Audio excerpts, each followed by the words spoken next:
ಪ್ರಶ್ನೆನ ಕೇಳಿದ್ದೇನೆ. ಇದು ನನ್ನ ಪ್ರಶ್ನೆ ಅಲ್ಲ. ನಾನು ದಾವಣಗೆರೆನಲ್ಲಿ ಚುನಾವಣಾ ಪ್ರಚಾರದ ನಿಮಿತ್ತ ಹೋದಂಥ ಸಂದರ್ಭದಲ್ಲಿ ಅಲ್ಲಿರ್ತಕ್ಕಂಥ ಶಿಕ್ಷಕರು ಎತ್ತಿರ್ತಕ್ಕಂಥ ಪ್ರಶ್ನೆಯನ್ನ ನಾನು ಅವರಿಗೆ ತಲುಪಿಸ್ತಕ್ಕಂಥ ಪ್ರಯತ್ನ ಮಾಡಿದ್ದೇನೆ. ಒಬ್ಬರು ಶಿಕ್ಷಣ ಸಚಿವರು ಹೇಗಿರಬೇಕು,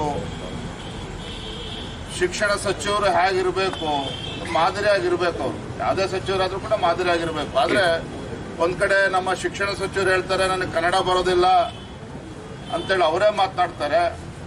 ಮತ್ತೊಂದು ಕಡೆ ಶಿಕ್ಷಣ ಕ್ಷೇತ್ರದಲ್ಲಿ ಯಾವ ರೀತಿ ಅವಾಂತರಗಳನ್ನು ಸೃಷ್ಟಿ ಮಾಡ್ತಾ ಇದ್ದಾರೆ ತಾವು ನೋಡ್ತಾ ಇದ್ದೀರಿ. ನಿನ್ನೆ ದಿನ ಮತ್ತೊಂದು ಅಂಶ ಇವತ್ತು ಬೆಳಕಿಗೆ ಬಂದಿದೆ. ನಮ್ಮ ಮಾನ್ಯ ಸುರೇಶ್ ಕುಮಾರ್ ಅವರು ಆ ವಿಚಾರವನ್ನು ಎತ್ತಿದ್ದಾರೆ. ಬೆಂಗಳೂರು ಮಹಾನಗರದಲ್ಲಿ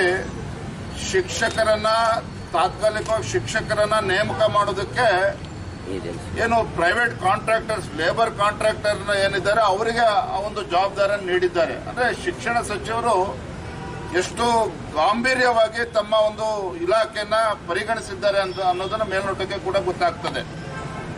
ಇವತ್ತು ಮನೆ SSLC ಪರೀಕ್ಷೆ ಸಂದರ್ಭದಲ್ಲಿ ಏನು 20 ಗ್ರೇಸ್ ಮಾರ್ಕ್ಸ್ ಅನ್ನ ಕೊಡ್ತಕ್ಕಂಥ ಕೆಲಸ ಮಾಡಿದ್ರು. ಇವತ್ತು ತಮಗೆ ಗೊತ್ತಲ್ಲಿ ಇವತ್ತು ಶಿಕ್ಷಣ ಕ್ಷೇತ್ರದಲ್ಲಿ ಇವತ್ತು ಶಿಕ್ಷಕರು ಕೂಡ ಇವತ್ತು ಸಮಸ್ಯೆಗಳನ್ನು ಎದುರಿಸ್ತಾ ಇದ್ದಾರೆ. ಮಕ್ಕಳು ಕೂಡ ಇವತ್ತು ಸಮಸ್ಯೆಯನ್ನು ಎದುರಿಸ್ತಾ ಇದ್ದಾರೆ. ಮತ್ತೊಂದು ಕಡೆ ಪೋಷಕರು ಕೂಡ ಚಿಂತೆಗೀಡು ಮಾಡಿರ್ತಕ್ಕಂಥದ್ದು. ಇಂಥ ಒಬ್ಬ ಶಿಕ್ಷಣ ಸಚಿವರು ಯಾತಕ್ಕೋಸ್ಕರ ಅವರು ಹಿಡ್ಕೊಂಡಿದ್ದಾರೆ ಸರ್ಕಾರ ಅಂತೇಳಿ ರಾಜ್ಯದ ಜನರು ಪ್ರಶ್ನೆ ಮಾಡ್ತಾ ಇದ್ದಾರೆ. ಹಾಗಾಗಿ ಆ ಸಂದರ್ಭ ದಾವಣಗೆರೆ ಹೋದಾಗ ಕೆಲವು ಶಿಕ್ಷಕರು ಏನು ಕೆಲವು ವಿಚಾರವನ್ನು ಎತ್ತಿದ್ದಾರೆ, ಅದನ್ನು ಅವರಿಗೆ ತಲುಪಿಸ್ತಕ್ಕಂಥ ಪ್ರಯತ್ನ ಮಾಡಿದ್ದೇನೆ.